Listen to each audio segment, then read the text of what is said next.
video kali ini, kami dari kelompok 10 akan mengajak kalian untuk masuk ke tingkat selanjutnya dari analisis regresi. Dengan judul kami, regresi polinomial dan regresi Fourier, yang selanjutnya akan dijelaskan oleh rekan saya.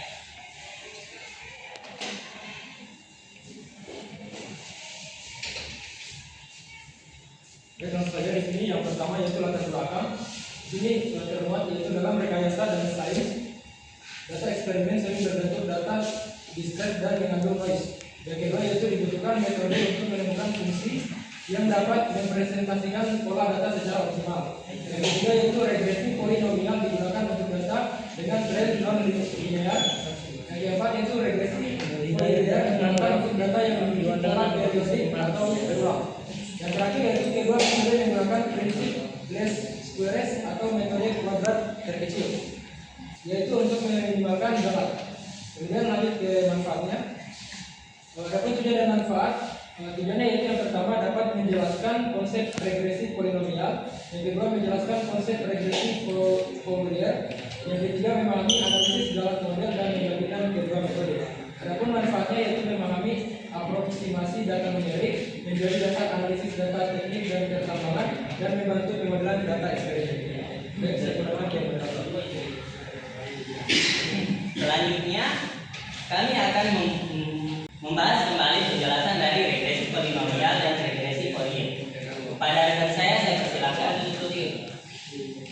Baik, sebelum masuk ke pembahasan lebih lanjut, penting untuk mengingat kembali materi dasar yang berkaitan dengan regresi polinomial dan regresi Fourier. Regresi polinomial adalah metode pendekatan data yang menggunakan fungsi polinomial x1, x2, x3, dan seterusnya untuk memodelkan hubungan non-linear antara variabel.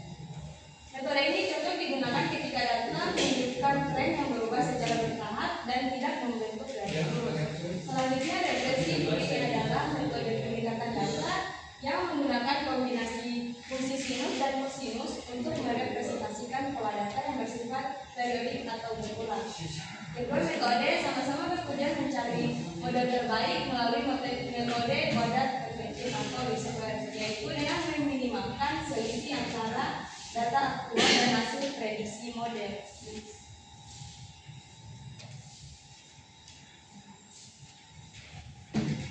Pada bagian ini akan dijelaskan konsep dasar yang berkaitan dengan metode kuadrat terkecil, yaitu least squares. Metode ini digunakan untuk mencari parameter model terbaik dengan meminimalkan residual. Pada residual, selisih data aktual dengan model semakin kecil dari residual, maka semakin baik model tersebut mempresentasikan data. Adapun rumusnya yaitu sub f sama dengan sigma dari I sama dengan 1 sampai m dari y sub i dikurangi f dari x sub i kemudian dikuadratkan. Untuk indikator evaluasinya yaitu ada standar error, koefisien determinasi f pangkat 2 dan adjustment f pangkat 2. Selanjutnya penjelasan mengenai regresi polinomial. Saya persilakan rekan saya.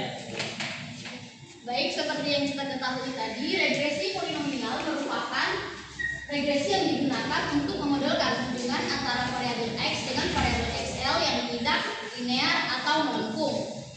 Dan di mana model ini mampu menggambarkan pola data yang tidak linear, artinya semakin tinggi derajat polinom, maka semakin fleksibel kurva dalam menyesuaikan data. Namun perlu dibatasi agar tidak terjadi overfitting. Adapun model regresi pada contoh yang kita berikan seperti pada proyektor adalah fx sama dengan 3,147 dikurang 4,852x ditambah 3,24x2, yang dimana 3,147 itu merupakan x0, yang dimana x0 merupakan nilai x di awal yang pada saat x sama dengan 0, dan 4,852x itu merupakan konstanta dari nilai A1 yang merupakan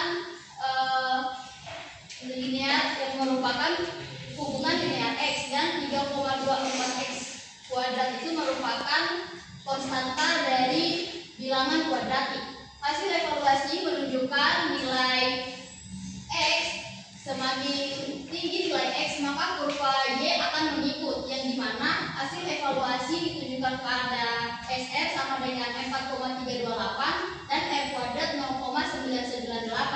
atau jika dipresentasikan akan menghasilkan 99,98%, yang dimana angka ini merupakan model yang sangat baik yang menunjukkan hubungan data menunjukkan pola kuadrat.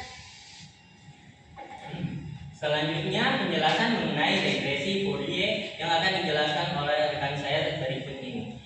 Baik, regresi Fourier digunakan untuk data periodik menggunakan sinus dan kosinus. Yang pertama memiliki keunggulan sangat efektif untuk sinyal periodik. Yang kedua basis fungsi ortogonal. Dan yang ketiga perhitungan dapat dipercepat dengan FFT. Artinya semakin banyak komponen sinus dan kosinus yang ditambahkan, maka semakin akurat dalam data tersebut. Next. Nah, berikut adalah slide contohnya. Pada contoh ini diberikan lama data periodik yang dapat dilihat pada gambar tersebut. Untuk mencari model terbaik, langkah pertama adalah dengan menghitung frekuensi sudut. Dan kemudian menghitung koefisiensi Fourier, yaitu A0, A1, dan B1. Setelah dimasukkan ke persamaan, diperoleh hasil R kuadrat sama dengan 0,999. Ini mampu menjelaskan hampir seluruh variasi data yang interpretasi. Next. Regresi polinomial versus regresi Fourier. Aspeknya dapat dilihat pada basis fungsi polinomial dan regresi trigonometri. Di datanya data non periodik untuk regresi polinomial dan regresi Fourier yaitu data periodik atau berulang.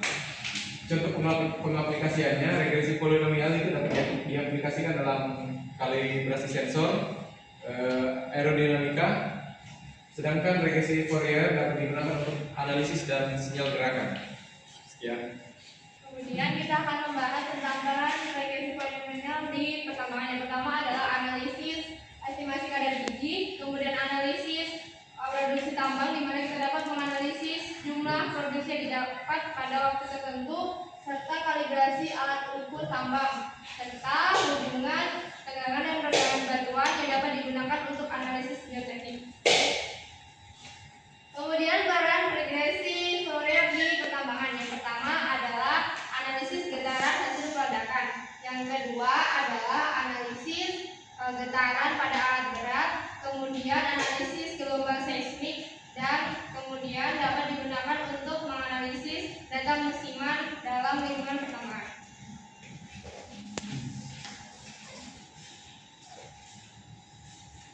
Kesimpulan dari presentasi kami, yang pertama itu regresi polinomial dan regresi Fourier sama-sama menggunakan metode kuadrat terkecil atau large squares untuk memperoleh model terbaik.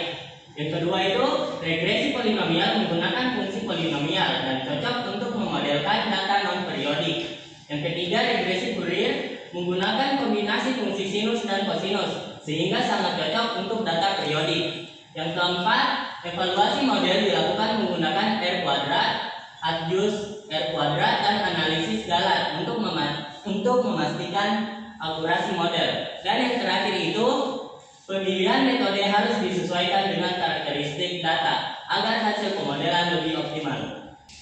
Itulah tadi kesimpulan kami dari kelompok 10. Mohon maaf bila ada kesalahan kata. Wabillahi taufiq wal hidayah. Wassalamualaikum warahmatullahi wabarakatuh. Waalaikumsalam warahmatullahi wabarakatuh.